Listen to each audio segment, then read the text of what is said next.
நாடாளுமன்ற தேர்தலில் பாரதிய ஜனதா தலைமையிலான தேசிய ஜனநாயக கூட்டணி அதிக இடங்களில் வெற்றி பெற்று மத்தியில் ஆட்சி அமைக்கும் என்று தேர்தலுக்கு பிந்தைய கருத்து கணிப்பு தெரிவித்துள்ளது. தமிழகத்தில் அதிமுக அதிக இடங்களில் வெற்றி பெறும் என்றும் கருத்து கணிப்பில் தெரியவந்துள்ளது. NWS செய்தி நிறுவனமும் சி ஓட்டர் நிறுவனமும் இணைந்து நாட்டில் உள்ள 543 மக்களவை தொகுதிகளிலும் தேர்தலுக்கு பிந்தைய கருத்து கணிப்பை நடத்தியது.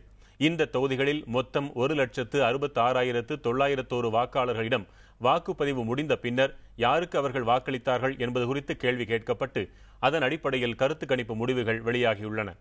அனைத்து நாடாளுமன்ற தொகுதிகளிலும் கருத்து கணிப்பு நடத்தப்பட்டதுடன் முக்கிய போட்டிக் களங்களாக கருதப்படும் ஆந்திரா, உத்தரப்பிரதேசம், தமிழ்நாடு, பீகார் மற்றும் டெல்லியில் உள்ள அனைத்து சட்டமன்ற தொகுதிகளிலும் கருத்து கணிப்பு நடத்தப்பட்டது. அதில் பாரதிய ஜனதா தலைமையிலான தேசிய ஜனநாயக கூட்டணியே வெற்றி பெற்று ஆட்சி அமைக்கும் என்று தெரியவந்துள்ளது. காங்கிரஸ் தலைமையிலான ஐக்கிய முற்போக்கு கூட்டணி பின்னடைவை சந்திக்கும் என்றும் கூறப்பட்டுள்ளது.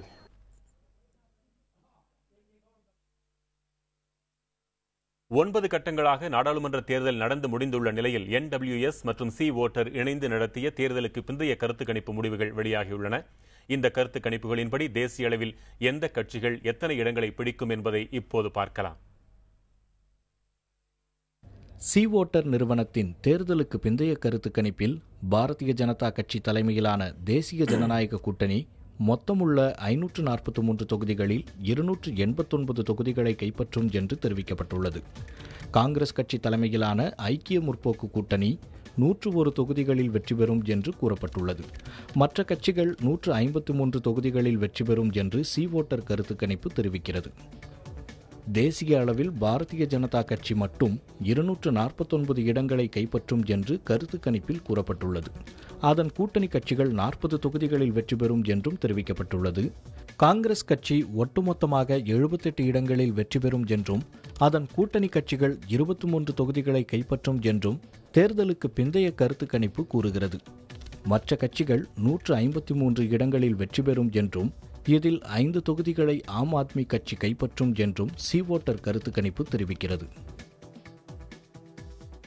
தேர்தலுக்கு பிந்தைய கருத்து கணிப்பு முடிவுகள் தொடர்பாக கூடுதல் விவரங்களை டெல்லியிலிருந்து தருகிறார் செய்தியாளர் கணபதி. NWS மற்றும் சி ஓட்டர் நிறுவனம் இணைந்து நடத்திய இந்த கருத்து கணிப்பு முடிவுகளை எப்படி பார்க்கலாம்? நிச்சயமாக, அதாவது NDA கூட்டணிக்கு பெரும்பான்மை கிடைக்கும் என்று சொல்லப்பட்டிருக்கிறது. இது மட்டுமல்லாமல் வேறு பல கருத்து கணிப்புகள் நடத்தப்பட்டிருக்கின்றன.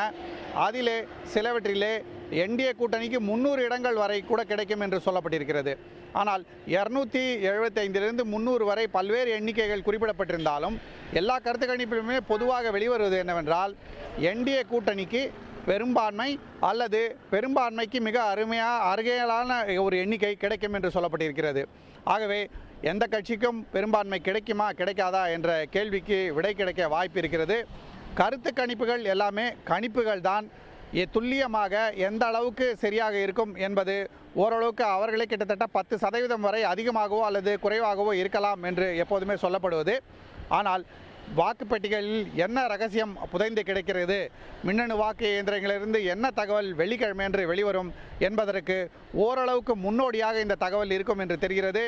காங்கிரஸ் கட்சி நிச்சயமாக எப்போதும் இல்லாத அளவுக்கு மிக குறைந்த எண்ணிக்கைகளை பெற்று 100க்கும் குறைவான எண்ணிக்கையிலே இருக்கும் என்பது ராகுல் காந்தி இந்த தேர்தலில் காங்கிரஸ் பிரச்சாரத்தை முன்னின்று நடத்தினார் என்பதால் அவருக்கு மிகப்பெரிய தோல்வியாக நிச்சயமாக கருதப்படும். அதே போலவே NDA கூட்டணிக்கு எந்தவிதமான சந்தேகமும் இல்லாமல் பெரும்பான்மை கிடைத்தால் அது நரேந்திர மோடிக்கு கிடைத்த வெற்றியாகவே நிச்சயமாக கருதப்படும். வெங்கட் கணபதி, தொடர்ந்து இணைப்பில் இருங்கள். தமிழக காங்கிரஸ் கமிட்டி தலைவர் திரு ஞானதேசிகன் அவர்கள் இணைப்பில் இருக்கிறார்கள். வணக்கம் திரு ஞானதேசிகன். வணக்கங்க. இந்த தேர்தலுக்கு பிந்தைய கருத்து கணிப்பு முடிவுகளில் 289 இடங்களை தேசிய ஜனநாயக கூட்டணி பெறும் என்றும் 101 இடங்கள் காங்கிரஸ் கூட்டணி பெறும் என்றும் முடிவுகள் வந்திருக்கின்றனவே, நீங்கள் எப்படி பார்க்கிறீர்கள் இதை? டெல்லியிலிருந்து திரு கணபதி அவர்கள் சொன்ன கருத்து தான் என் கருத்து. வாக்குப்பெட்டிக்குள் என்ன ரகசியம் புதைந்திருக்கிறது என்று கேட்டால் அதே தான் நானும் கேட்க ஆசைப்படுகிறேன். ஏனென்றால் கருத்து கணிப்பு என்பது வெறும் கருத்து தான் என்பதையும் அவர் சொல்லிவிட்டார்.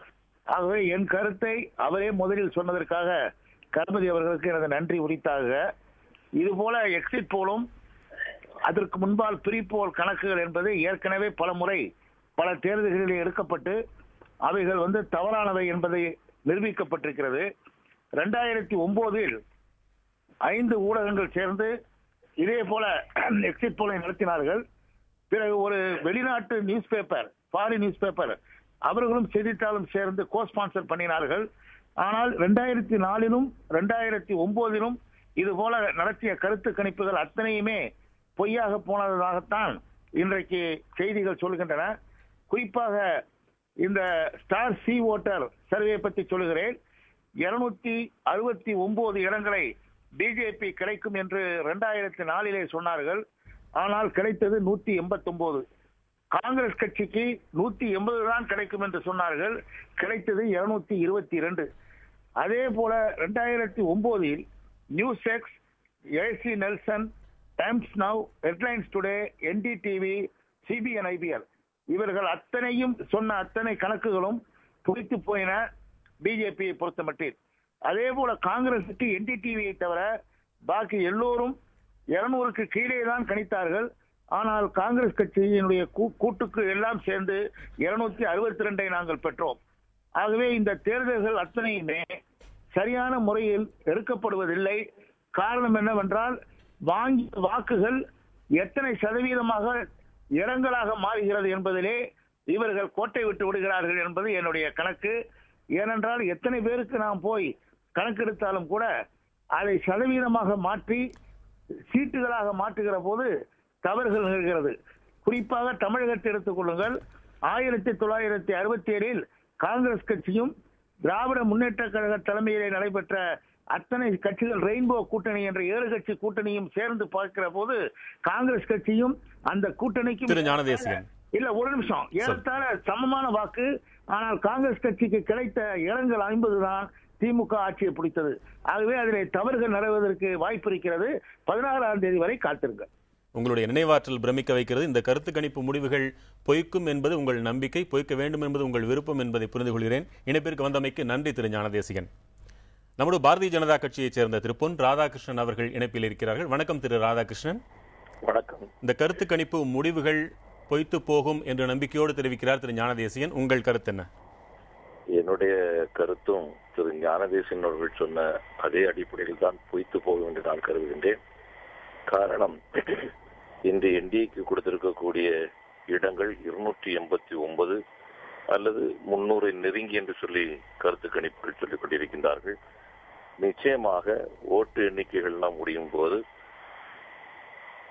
தேசிய ஜனநாயக கூட்டணியுடைய மொத்த இடங்களுடைய எண்ணிக்கை 325 தாண்டும் என்று உறுதியாக நான் நம்புகின்றேன். ஆகவே இந்த கருத்து கணிப்பை அடிப்படையாக வைத்துக் கொண்டு நாம் எதையும் கணிக்க முடியாது என்பது ஞானதேசிகன் அவர்கள் சொன்னது போல உண்மையான ஒன்று. ஆனால் ஒன்றை நாம் உறுதியாக நம்ப முடியும், எல்லா கருத்து கணிப்புகளும் இதற்கு முந்தைய கருத்து கணிப்பை போன்று அல்லாமல் காங்கிரஸ் கட்சி இதுவரைக்கும் சரித்திரத்தில் இல்லாத அளவுக்கு மிகப்பெரிய ஒரு சரிவை, ஒரு மிகப்பெரிய தாக்குதலுக்கு ஆளாகக்கூடிய நிலைக்கு இன்று காங்கிரஸ் கட்சி தள்ளப்பட்டு இருக்கின்றது. அது நிதர்சனமான ஒன்று, உண்மையும் கூட. இந்த சரிவுக்கெல்லாம் மூல காரணமாக அமைந்திருப்பது சோனியா காந்தி அவர்களும் ராகுல் காந்தி அவர்களும் என்பதை இந்த நாட்டு மக்கள் மிக தெளிவாக உணர ஆரம்பித்திருக்கின்றார்கள். அது உண்மையாக்கப்படுகின்ற ஒரு முடிவாகத்தான் இந்த தேர்தல் முடிவுகள் அமையும் என்று நான் நம்புகின்றேன். மிக்க நன்றி. நீங்கள் இருவருமே இந்த கருத்து கணிப்புகள் பொய்த்து போகும் என்கிறீர்கள். ஒருவர் அந்த கடைசிக்கு போகும் என்கிறார், நீங்கள் இந்த கடைசிக்கு போக வேண்டும் என்று விரும்புகிறீர்கள். என்ன நடக்கிறது என்பதை 3 நாட்களில் நாம் பார்த்துக் கொள்ளலாம். அடுத்து கம்யூனிஸ்ட் கட்சியைச் சேர்ந்த தேசிய செயலாளர் திரு டி ராஜா அவர்கள் இணைப்பில் இருக்கிறார்கள். வணக்கம் திரு ராஜா. வணக்கம். தேர்தலுக்கு பிந்தைய கருத்து கணிப்பு முடிவுகள் வெளியாகி இருக்கின்றன. பிஜேபி கூட்டணி காங்கிரஸ் கூட்டணி தவிர்த்து பிற கட்சிகள் 153 இடங்களை பெறும் என்பது கருத்து கணிப்பின் முடிவு. நீங்கள் எப்படி பார்க்கிறீர்கள் இதை? செஃபாலஜி என்பது இந்தியாவில் வளர்ந்து வருகிற ஒரு அறிவியல். இந்த செஃபாலஜி வளர்ந்து வருகிற நேரத்தில் அதை எப்படி பயன்படுத்துகிறோம் என்பது நாம் புரிந்து கொள்ள வேண்டும். இந்த செஃபாலஜியை இன்றைக்கு கருத்து கணிப்பு என்கிற பெயரால் சில உள்நோக்கத்தோடு கூட செய்யக்கூடிய அபாயம் இருக்கிறது. அதனை பலரும் வெளிப்படுத்தி இருக்கிறார்கள். ஆனாலும் இந்த அறிவியலை நாம் ஏற்றுக்கொண்டு இந்த கருத்து கணிப்புகளில் இருக்கிற பல்வேறு பலவீனங்களையும் புரிந்து கொண்டு நாம் இதனை பார்க்க வேண்டும். காங்கிரஸ் கட்சிக்கு எதிராக ஒரு மக்கள் கோபம் நாடு தழுவிய முறையில் இருந்தது என்பது உண்மை. காங்கிரஸ் கட்சி அதிகாரத்திலிருந்து அகற்றப்பட வேண்டும் என்று எல்லோரும் கேட்டிருக்கிறோம், மக்களிடம் வேண்டியிருக்கிறோம். அதே நேரத்தில் பாரதிய ஜனதா கட்சி ஆட்சிக்கு வருவது தவிர்க்கப்பட வேண்டும், அதனை அனுமதிப்பது கூடாது என்றும் மக்களிடம் வாதாடி இருக்கிறோம், மன்றாடி இருக்கிறோம். என மக்கள் அளிக்கிற தீர்ப்பு என்பது இன்றைய சூழலில் ஜனநாயகத்தின் நலன் கருதி நாம் பார்க்க வேண்டும். காங்கிரஸ் அல்லாத, பாரதிய ஜனதா கட்சி அல்லாத கட்சிகள் இன்றைக்கு கணிசமான அளவில் வெற்றி பெறும் என்று நம்புகிறோம். மாநிலத்துக்கு மாநிலம் அரசியல் நிலைமை வேறுபடுகிறது. உத்தரப்பிரதேசத்தினுடைய நிலைமை தமிழ்நாட்டில் இல்லை, தமிழ்நாட்டினுடைய நிலைமை கர்நாடகாவில் இல்லை, கர்நாடகாவினுடைய நிலைமை இன்றைக்கு மேற்கு வங்கத்தில் இல்லை. எனவே மாநிலத்துக்கு மாநிலம் அரசியல் சூழல் வேறுபட்டிருக்கிறது, கட்சிகளினுடைய அணி சேர்க்கை வேறுபட்டிருக்கிறது, கட்சிகளினுடைய தன்மைகளே வேறுபட்டிருக்கின்றன. எனவே இதனை நாம் பொறுத்து இருந்து பார்க்க வேண்டும். இறுதி கட்ட முடிவு 16ஆம் தேதி எப்படி வருகிறது என்பதை பொறுத்திருந்து பார்க்க வேண்டும். நான் இன்னும் நம்புகிறேன், மக்களுடைய தீர்ப்பு என்பது ஒருதலை பட்சமாக போகாது.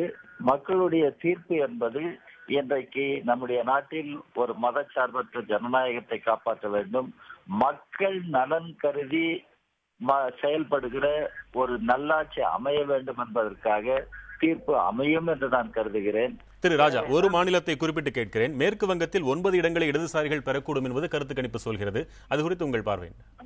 மேற்கு வங்கத்தில் அதனை சொல்லுகிறார்கள். அதே நேரத்தில் திரிபுராவில் 2 இடங்களையும் இடதுசாரி அணி வெற்றி பெறுகிறது என்று சொல்லுகிறார்கள். எனவே திரிபுராவில் 2ம் இடதுசாரி அணிக்கு போகிறது. மேற்கு வங்கத்தில் பல்வேறு அத்துமீறல்கள் நடைபெற்றிருக்கின்றன.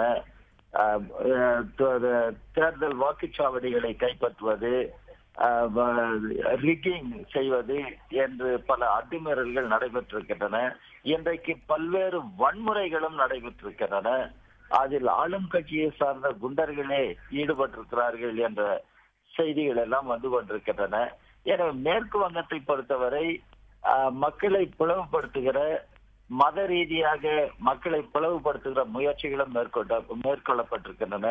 பாரதிய ஜனதா கட்சி ஒரு பக்கத்திலும், திரிணாமுல் காங்கிரஸ் டிஎம்சி இன்னொரு பக்கத்திலும் இருந்து மத ரீதியாக வாக்காளர்களை பிளவுபடுத்துகிற ஒரு போக்கும் மேற்கு வங்கத்தில் இந்த தேர்தலில் உருவானது. இந்த சூழலில் தான் இடதுசாரி கட்சிகள் மக்களிடம் போக வேண்டிய நிலை ஏற்பட்டது. ஆனாலும் இடதுசாரி கட்சிகள் அங்கு கூடுதலாக வெற்றிகளை பெறுவார்கள், தொகுதிகளை பெறுவார்கள் என்ற நம்பிக்கை இருக்கிறது. மிக்க நன்றி ராஜா. இன்னும் 3 நாட்களில் முடிவுகளை நாம் பார்த்துவிடப் போகிறோம். இணைப்பிற்கு வந்து உங்கள் கருத்துக்களை பகிர்ந்து கொண்டமைக்கு மிக்க நன்றி. ஒரு சிறிய இடைவேளைக்கு பிறகு தேர்தலுக்கு பிந்தைய கருத்து கணிப்பு முடிவுகளை நாம் தொடர்ந்து பார்க்கலாம்.